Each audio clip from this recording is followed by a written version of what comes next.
Hi there, and welcome to another edition of the 1% Better podcast with your host, Rob O'Donoghue. Hello there, and if you're listening to this over the Christmas period, happy Christmas. If it's the new year, happy new year. If it's sometime in the middle of the year and you've just found this podcast, welcome to the 1% Better podcast, and it's great to have you here. So I was thinking about releasing a couple of episodes over the holiday period, in that folks might get a bit more time to listen, and I certainly get a little bit more time to do that. And here's the first of them. This one is the audio from the presentation I gave on International Podcast Day back on the 30th of September. There's a video to accompany it if you want to check it out on the website. But some folks have got in touch saying they just wanted to hear the audio so they can listen to it in podcast form. And who am I to say no to that?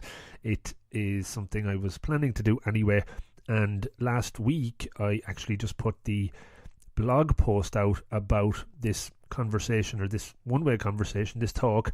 So it's good timing to put the podcast format out as well. The topic was and is unexpected benefits from the podcasting adventure I've been on for the last 2 years. I used the Tales of the Unexpected theme for those of you that are familiar with that show from the 80s. It seemed to evoke strange memories for me when I was putting this together, but I kind of tied it in anyway. That's an aside. But when I was selected to talk for International Podcast Day, I had to think about what my approach would be for that. And as I started to reflect, as I tend to do, a lot of really interesting benefits from doing podcasting started to emerge that weren't maybe obvious at all at the very start, weren't part of my overall plan or goal, but certainly have come to pass over that period of time and continue to do so. So that was my focus of the presentation. I think it went down pretty well.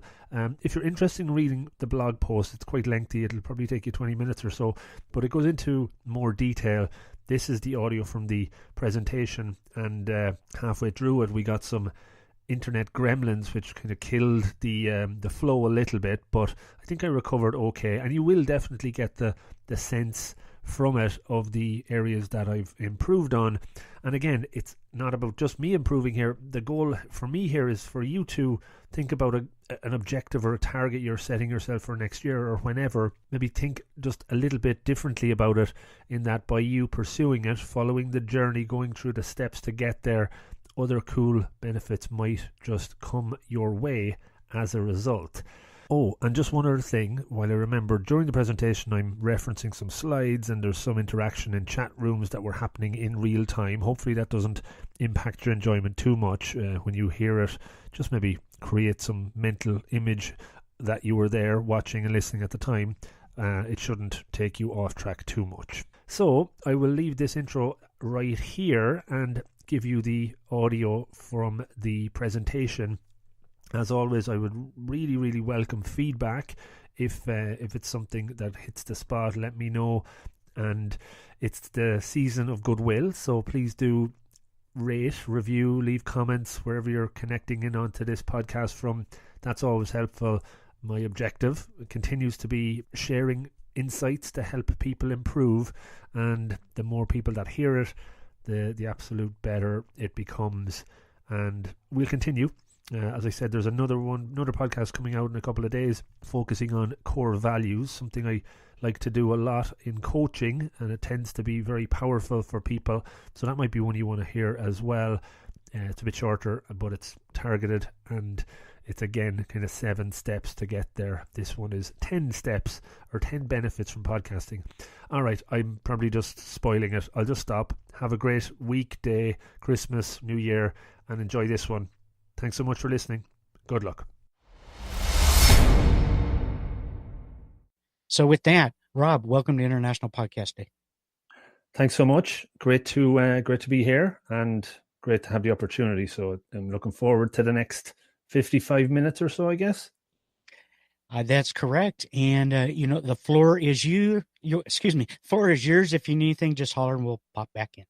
The floor is me. Sometimes I've been on the floor, so that's probably not too inaccurate. Hey everybody! So my name is Rob O'Donoghue, and great to be talking to everybody today, checking this session out. I am going to do a good few slides, but I'm going to jump in and out of those, provided the technology allows me, because I'm monitoring the chat window here as well. So let me just go into the slides and let's see how we can get started. Okay. So hopefully folks can see this. So the topic, I suppose, is called Podcasting Tales of the Unexpected. So I'll get a little into detail around that. Just before I do, just a bit about me. So trust me, I'm not very fond of putting my picture on screen at all. A friend of mine who does photography said you kind of have to do that if you want to build your brand. It's one of the things I suppose I've learned, one of these unexpected learnings I've had over the last couple of years. But Rob of the Green. So I guess the first question is: has a lot of folks online or not maybe heard of the term Rob of the Green? I'll see if anyone responds. I'll give it a second or so. Basically, Rob of the Green is a spin-off of the term Rub of the Green. Okay, so, and it's funny, I was in the US last year with a work trip, and I did a live kind of Vox Pop podcast in Nashville, and a lot of folks were asking me, "Oh, that's a cool name. Where did it come from?" And I just thought it was a universal saying, "Rub of the Green," but it doesn't translate, I think, outside of Ireland and England and maybe Australia. And Rub of the Green is a term that basically means good luck. You've had a bit of good luck, and that's kind of the play on words. But obviously, it still works because my name is Rob. I'm from Ireland, so that's kind of the green thing tied up in there. So that's a little bit of background. And I'll tell you more about me, I guess, as we go through the session, because that's a lot of the learnings that I talk about are pretty much tied into myself, of course. So next one has another question. This is a grainy kind of picture, but the show Tales of the Unexpected. Has anyone ever heard of this show? I'll play the actual soundtrack. Maybe folks in the UK probably will be saying yes, but if you can hear this, it might ring a bell. Has anyone ever heard that before? Okay. Anyway, this is a show from the late 70s, early 80s in the UK. Roald Dahl had a big role to play in it. I just kind of weirdly remember it growing up. Never knew what it was about, but when I was putting together this session, thinking and reflecting back about podcasting and maybe some of the values and benefits I've taken from it, this topic or this term came up. So I decided that's what I'm going to go with for the underlying theme. So there you go. All right. So again, thanks a million for this opportunity. I think it was probably early last year when I heard of International Podcast Day for the first time. And a friend of mine that presented last year, Alexander Lauren, actually was probably the one that brought it to my attention. So we all know that's today. It's great to have such a day kind of in the calendar around podcasting. I suppose what I would have been familiar with on international days of reckoning are around project management. So I'll talk a bit about that. That's in my background. I do a lot of project management in my day job. I'm also a type 1 diabetic, so I'm aware of World Diabetes Day. And maybe if you do hear me eating a sweet or a jelly during the next 45 minutes, hopefully I won't get a hypo or anything like that, but I always have them near at hand. But that's on November 14. And weirdly enough, when I launched my first episode back in 2017, it was March 10th. And when I was doing the research for this, I wanted to see what international day landed on March 10th. And it was Day of Awesomeness. So that was an awesome day to release the first episode. So that was good. That boded well for the journey that was ahead. All right. So as I said, I started about 2 years ago. In truth, it was something I was planning for a long time, but it took me a while to kind of get off my ass and get into gear and do it. And a couple of the images up here, the picture on the very left of the microphone, the karaoke microphone, is the first piece of kit I guess I bought. I think I bought it in Tesco's in Ireland. It's kind of a store that is in the Ireland and the UK. It might have been about $5, $5, and a good purchase. Sound on it is quite good. It's not the one I'm using right now, but I still have it. In those early days, just trying to get bits and pieces together was part of the challenge. The logo in the middle, Rob of the Green, was actually still my main logo, and it was one of the first ones I got made. Funny that it has stayed the test of time so far. And on the right hand side, when I released the first podcast, a friend, again a photographer, took some pictures, and I think I used Fiverr or one of those gig sites to put together a bit of a logo, a bit of branding for me in those early stages. And I think, to get started, you don't need a whole lot. It's just important to just get things up and running. That was early 2017. Flash forward to right now, September 2018, things have moved forward. Things have developed. I'm into season 2 of the podcast. The main podcast I do is called up to episode 82 or 3 at the minute, a number of other ones recorded. And the actual kit that I use has also developed. So over time, things have improved. Things have got a bit better. And how I'm putting shows together has also got improved. That is part of the journey, part of the learnings. I also do a video clip on a Monday called 1 Minute Monday. And that's something I would not have dreamed of doing 18 months ago for many reasons. And some of those I'll get into around the benefits that I've taken out of it. So it's kind of evolved. Things have moved forward. Things have spun off in different directions, not only audio, but a bit of video. And a second podcast. Like many of you, you've probably done one podcast or thought about doing one. And then after a year in, you might decide, maybe I'll do something different. Maybe I'll spin it off. Maybe you've got a new idea that came up with the increased confidence that you've got.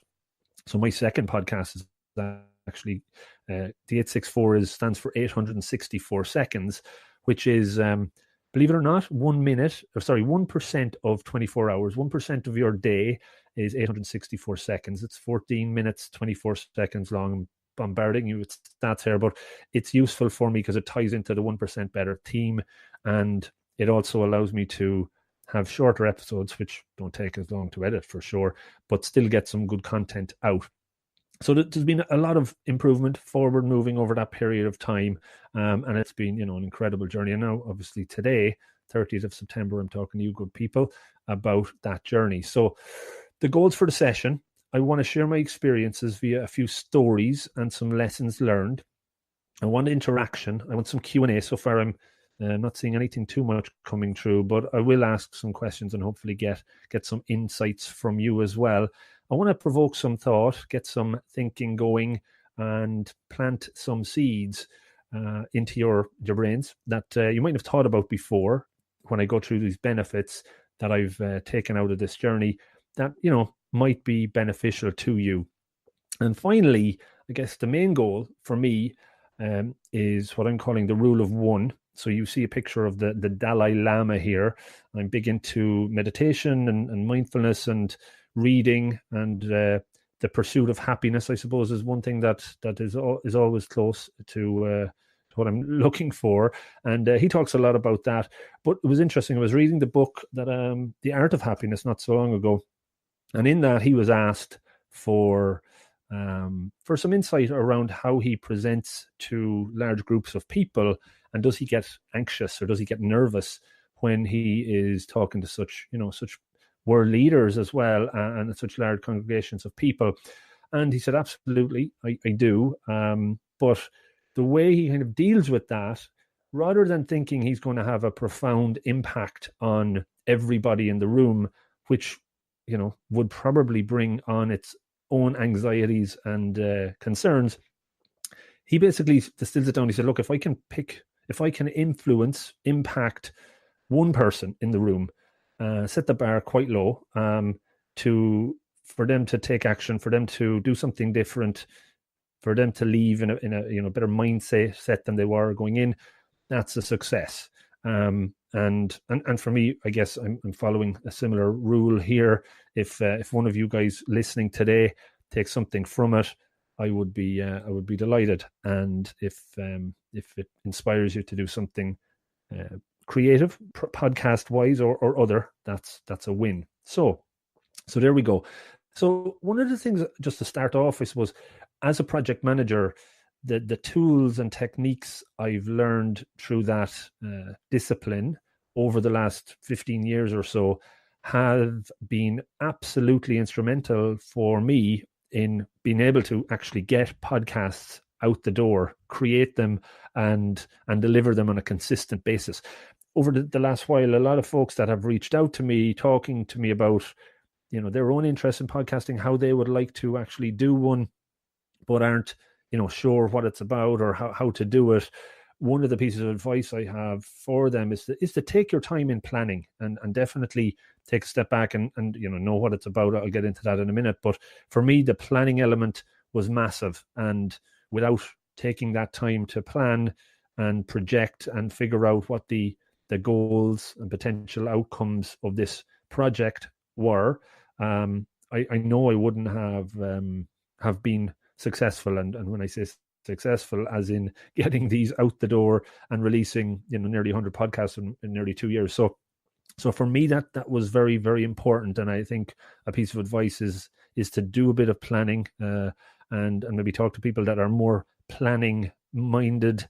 If you don't have that skill set naturally, it's certainly one you can develop and grow, but it's very important for me. And over the last year, not only have I used the skills for that, I'm a member of the Project Management Institute, which is a global organization, and I actually release a podcast for them now as well. So I'm putting the planning to good use for them, and it's about planning, which is kind of a double whammy on planning there. But anyway, so podcasting and project management do go hand in hand for me, and just a piece of advice there. Okay, first question then. Reasons to start a podcast. I'd love to see some folks on the chat pop in some of your main reasons. What were your motivations for starting a podcast? Why have you started? Why are you planning to start? Is there anything that comes up for you there? And I'm going to take a second to take a drink of water while I see if anyone pops something in there. Don't be shy. It's gone very quiet. Share the message. Daniel, thank you. Interesting. That's a good, thoughtful one, Daniel. I like it. Any others? I'm doing okay for time, so I'm not going to rush it along. Okay, it doesn't seem to be too. Oh, here's another one. So my friends could keep up on what I was doing and where I was going, but now it's changed to helping fellow introverts. Brilliant. I'm an introvert too, so you're tipping on something very close to my heart. And that's very, very cool. So look, I'll just keep going, keep answering. I'll keep reading as I look through it.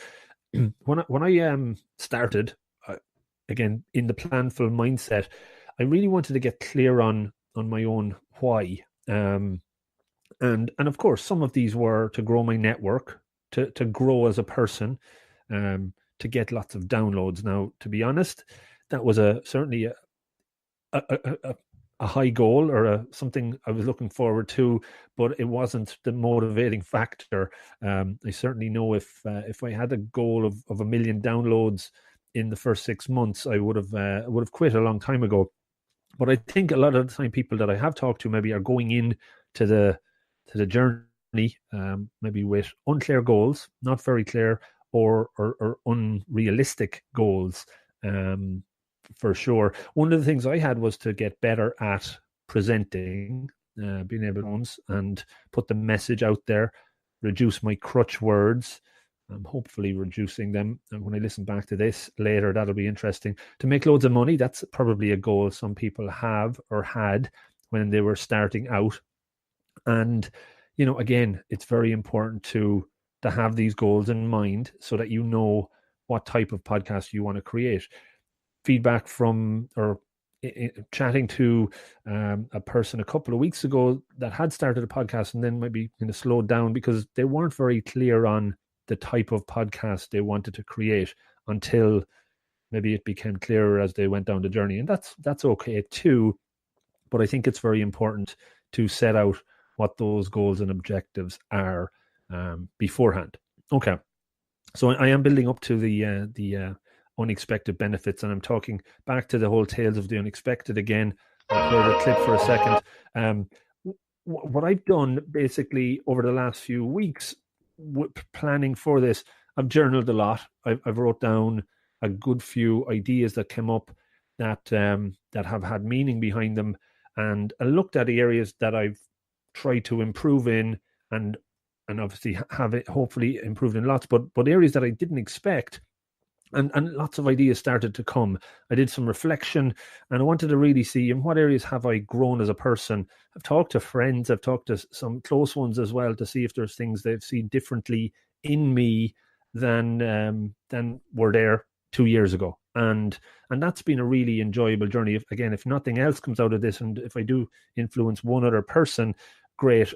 But the journey of actually reflecting on this over the last couple of weeks or month or so has been really, really rewarding for me. It's kind of set myself up for maybe the next phase of where I want to go with all of this, and that's been really, really fun. So the whole area that I'd like to talk about, and a lot of the benefits I'm going to talk about, touch on the a topic or I suppose a movement.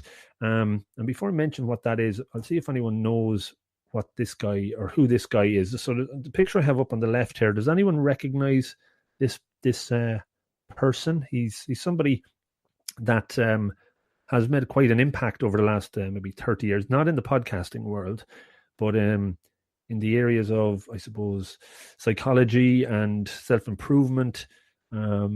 Anyone? Bueller? Anyone? If I don't see anyone jumping up there. Thanks, Ian. Inspire and launch a business. Very good. I'm on board with you there.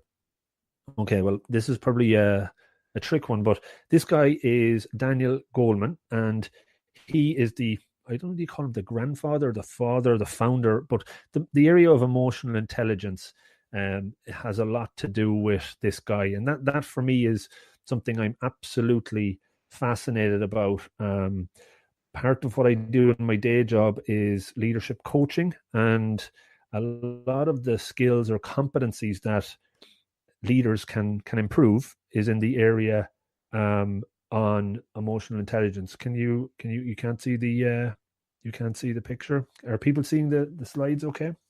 The picture now? Well, this guy is called Daniel Goleman, and he is an emotional intelligence founder, I guess. And the area of emotional intelligence is massively important and fascinating for me. And there's a number of competencies, thanks, Dan, and that you can develop and leaders can develop, or any individual can really develop to make them improve, to make them better. And that's really been a focus for the 9 benefits that I'm going to talk about.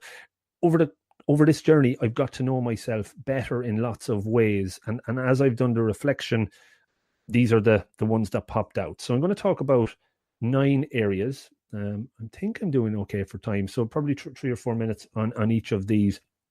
And these were unexpected. So I'm hoping by talking through these, they'll spark something for you that might inspire you to have a go at this yourself. Okay, 15 minutes, and hopefully get some value to you guys, because I definitely want to share that. So listening was one that has improved.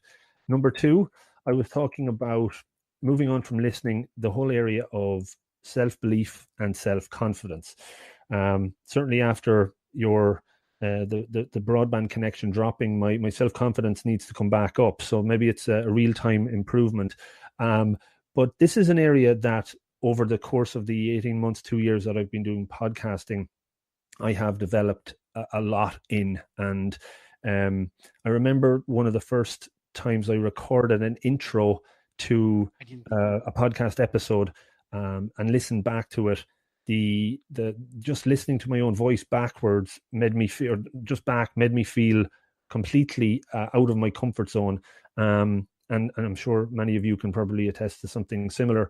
It's something that you probably get used to over time and start to block out. And that's a barrier over the course of the next number of months as you start to put episodes together and release them and put stuff out there.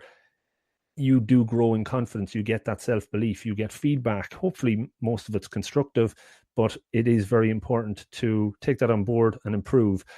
The inner voice inside the head, I think we're all probably guilty of having that screaming at us a lot of the time. That's something that's there for me, and it's something that I deal with and manage on a regular basis. Part of what I do in my day job, I suppose, is coaching and trying to, help people think more positively about things, and you have to internalize that yourself. The imposter syndrome is something a lot of folks have heard about.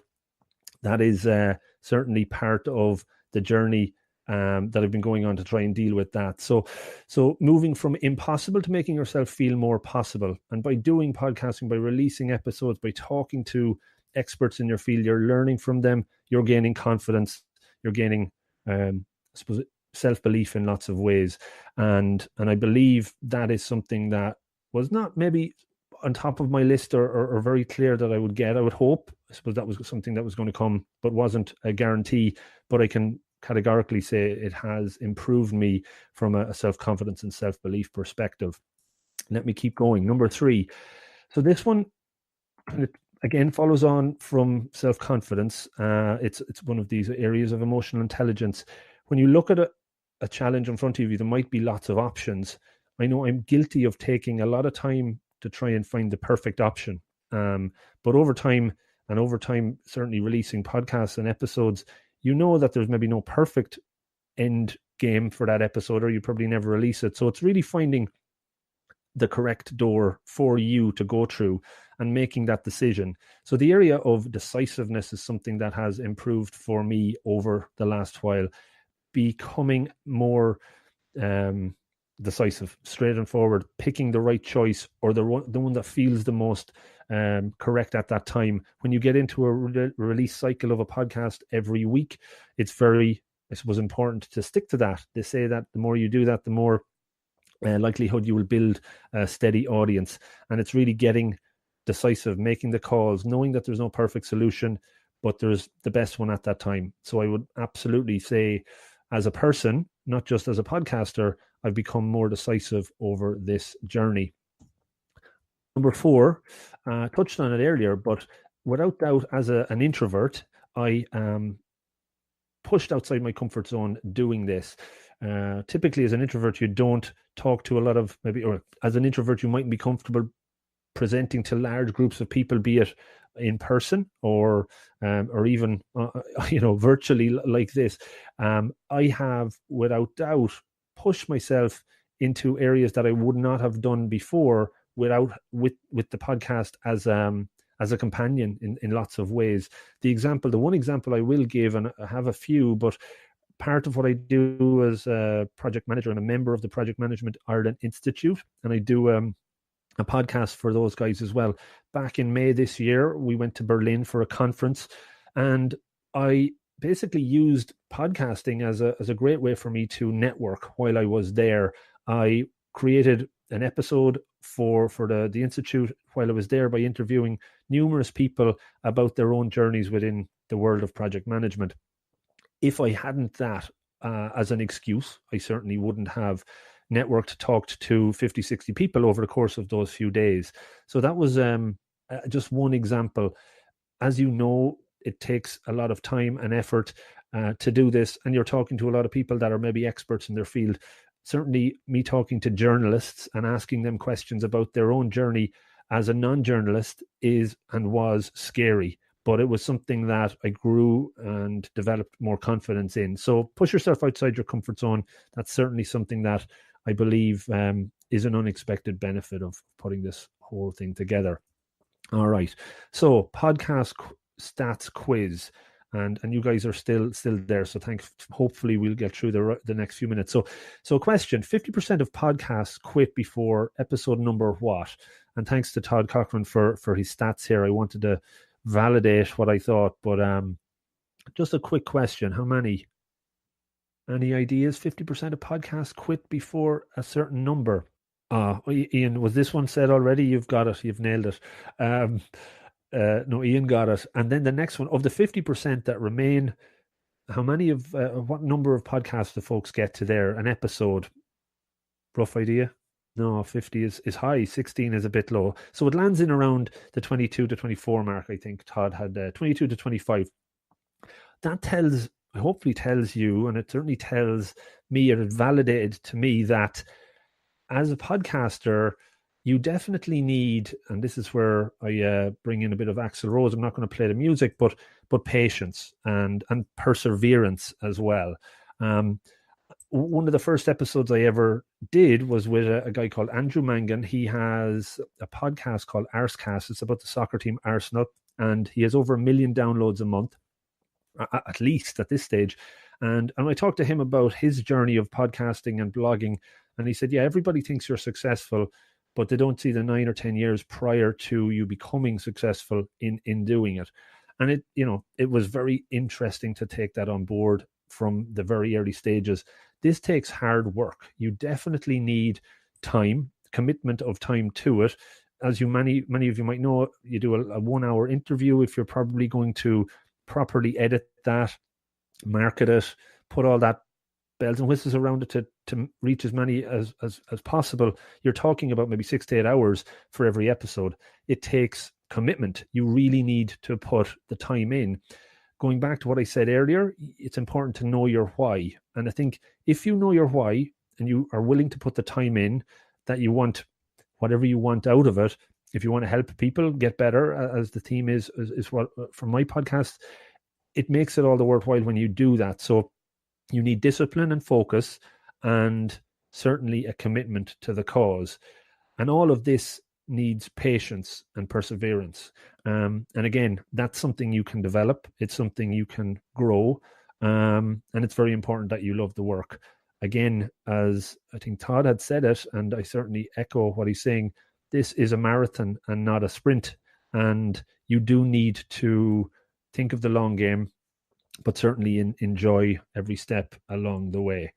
Okay, I'll keep going. Another question, and this one we probably all, if you're podcasting, you probably have tried it. So, who has tweeted a superstar or your hero asking them to be a guest on your show at some point? How about maybe even before you ever released an episode, before you were actually a known quantity? Is that something anyone else might have had a go at, had tried? Certainly, I think, certainly some of us did and probably continue to do. How did it work out? I know for me, if I tried that early last year, probably didn't get much of a response, because they'd look at it and wonder who this person was and why they're reaching out to them, and maybe that's where it ends. The unexpected benefit that comes up here is around influencing and negotiation. And as I reflected back on the journey, and I'm guilty of trying to, reach out to folks last year and see if they'd come onto the podcast when it was very embryonic and early stages, may have not got much feedback. The whole tactic or strategy that you put into place to try and connect with people and get them on is certainly something that can evolve and grow.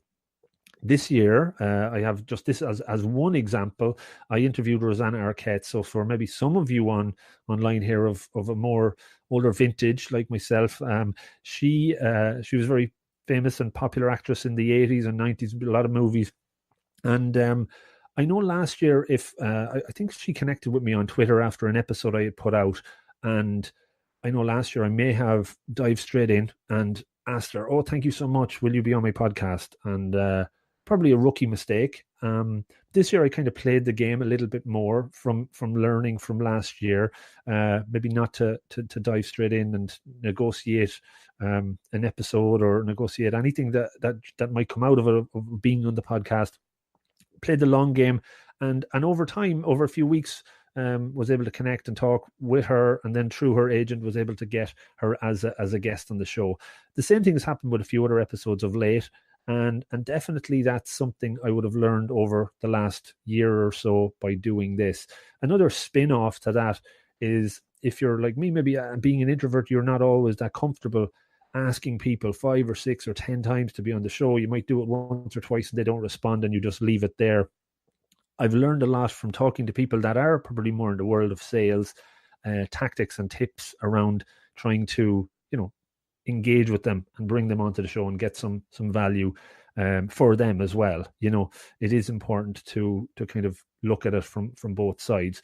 So influencing and negotiation, something else that I took out of the year or two so far around the podcasting exercises that I've been doing. Okay, I'll keep going. Quid pro quo. Does everybody know what quid pro quo means? effectively it's kind of, I'll help you if you help me, and that's certainly something that I found in the community of podcasters over the last while. One example that I can bring up, earlier this year, I did a rookie mistake. We had an interview with a very interesting character, and I recorded that. I had some new equipment at the time, and as I went back the next day to start editing it, I unfortunately realized that I recorded my voice directly into the built-in speaker, built-in microphone, as opposed to in through the mixer. So the sound was terrible. It was just not what you were hoping for. I needed some help, and I decided to just put an ask out onto one of the Facebook groups around podcasting and podcasting helpers. And the feedback that came back was amazing. Folks were willing to help, just asking for extracts of the audio so that they could tweak it and see what could come out of it. Turns out that it was pretty much useless, and I had to do kind of a voiceover separate to the show, which was a learning experience. But it was really an example of the community spirit, that everybody's in there to help. That was really cool, and it was something that stood out. Obviously, all the folks that I've talked to from an interview perspective in the podcasting world, like Johnny Dumas and John Eads and others, very good with their time, very willing to help. And it is something that I guess as a person myself, it's something that I've learned to maybe give more help to others as a result of the show. All right. So this is Megan Duhamel. She's a 2018 Olympic gold medalist for ice skating. And just in the interest of time, I won't play both clips. I interviewed her a few months back, again, very, very good with her time. And she talked about a couple of areas around self-improvement. And that really led me to this one as I reflected. It's kind of bringing together a lot of the previous 7. And what really stands out on this, and what she said was, what can I do today to be better tomorrow, is very, very meaningful to me. It stands out that you do bit by bit today to improve for tomorrow. That is certainly something I've tried to start living by. You have your big goal that you look to down the road, and how can you break that down day by day to get that little bit better? The other piece she said was when she was in the 2014 Olympics trying for gold, she was extremely focused on the result and less so about the process.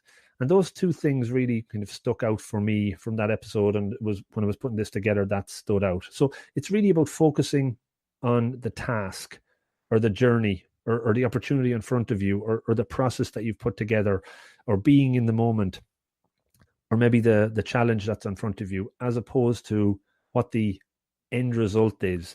Because if you focus all on that, you're really looking too far ahead, and you're probably not enjoying what's happening right on front of you as you go through it. And the last one, I'll wrap it up here. Over the course of this season, more so maybe in the first one, I talked to some really, really interesting folks that have had their own struggles with addiction, with suicide, with abuse, things that really stood out for me, and were difficult episodes, but really important to share. They're the ones that I'd say that have got the most listenership over the last number of months. And really what's obvious there is that we're all kind of struggling. We all have stuff that we have to deal with. We all have tough times, tough things going on in our lives. But through the medium of podcasting, listening to their stories has helped me know that, helped me feel a little bit better, knowing that I'm not the only one with challenges. I know folks listening to this today have had stuff going on in their own lives over the last while, and it's that we're all in it together, and it's important to know that. It's important to steal a line from Jim Breen, who had set up a cycle against suicide movement in Ireland. It's okay not to feel okay, and it's okay, absolutely okay, to ask for help. And that's really one of the unexpected benefits for me from this journey, is that certain days are not as good as others. That's okay. It's not going to all work out perfectly. Knowing other people are going through the same stuff is is important, and knowing that they're there to help or to chat with or to give you some advice or just to listen, going back to point number one, is very important too.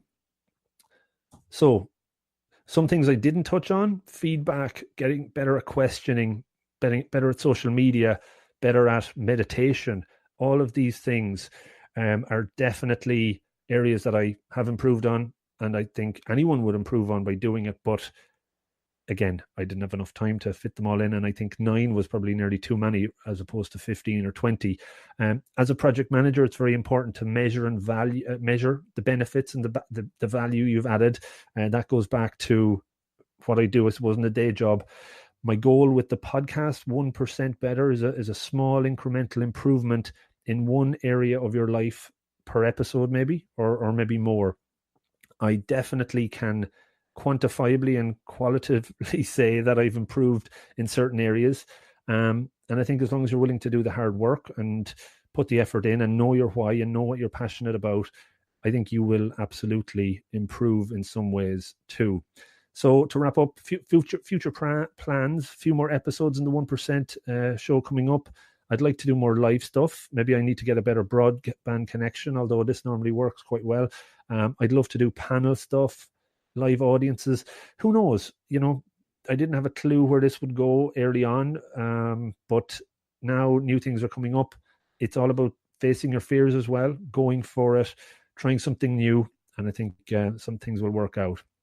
So just to wrap it, be clear on your why, have a genuine interest in it, have your plan, do your planning. It's always important to make sure you're putting something out of value. That's important. Do a value check, release it, put it out there. Even when you're scared to, put it out. It'll get better, and ask for help. And that's pretty much important for me too. There you go. Last thing, to thank everybody. Thank Dave and Steve for bringing me onto this. Todd Cochran, thanks for some of your insights and help with the stats. Thanks to the 100+ guests I've had so far for their time and support. Thanks for the feedback. And thanks for staying with me for the duration. I can see there's still a good few folks here. So thanks a lot, guys. There we go. Rob, I really appreciate the opportunities that you have presented. And sorry we had some difficulties, with your stream there, but we'll mash it all together. People in chat room are going crazy over your presentation. They really loved it. So on behalf of International Podcast Day, thank you to you and the country of Ireland. We really appreciate it. Thanks a million, guys. Enjoy the rest of the International Podcast Day. Have a good one. Thank you. Take care. So, how did you find it? A good show? Hopefully. Do take a second or two to let me know. And before you do dive off, just a couple of quick call-outs. The new podcast, the 864, 15 minutes long, in fact 864 seconds is the aspiration, is now out and ready for listening. Check it out on the site. Go to the podcast page. There's a link for 864 there, or go on to Apple Podcasts and subscribe. That would be awesome. The 864 is all you have to search for. And it's in all other podcast platforms that you can think of or should be. So have a listen. Every week I release a 1 Minute Monday video clip, which is also a tip to hopefully make you 1% better. Check that out. It's on the website on the video page. Did you also know that only about 1% of listeners to podcasts, not just my own but all, leave a rating, leave a review, get in touch or give feedback? And I would love if we could buck that trend and put it to 2% for this one. So please do take the time to give me a bit of feedback, give me some ideas about future guests or whatever the hell comes into mind. Just get in touch or rate or review the podcast on Apple. That helps. I'm available at all of the social platforms, pretty much all, at Rob of the Green. That's either with or without the @ sign, but you'll find it under that moniker, so hopefully I'll hear from you there. Last couple of quick ones. Support. So I do offer some pro bono coaching. Get onto the website, the support page, to get in touch. Few hours a month, happy to do that. And if you would like to support the podcast, that would be awesome. You can do so through Patreon and also through purchasing books through the book page on the website. That goes through Amazon and we get a little percentage. I'm not even sure what, but it's something. And finally, just to say thanks for taking the time to listen to the podcast. I know there's lots of other shows out there. It means a lot that you're checking this one out. So have a great rest of day, week, month, year, whatever it may be, and hopefully you're getting 1% better as a result of these shows. Take care and good luck.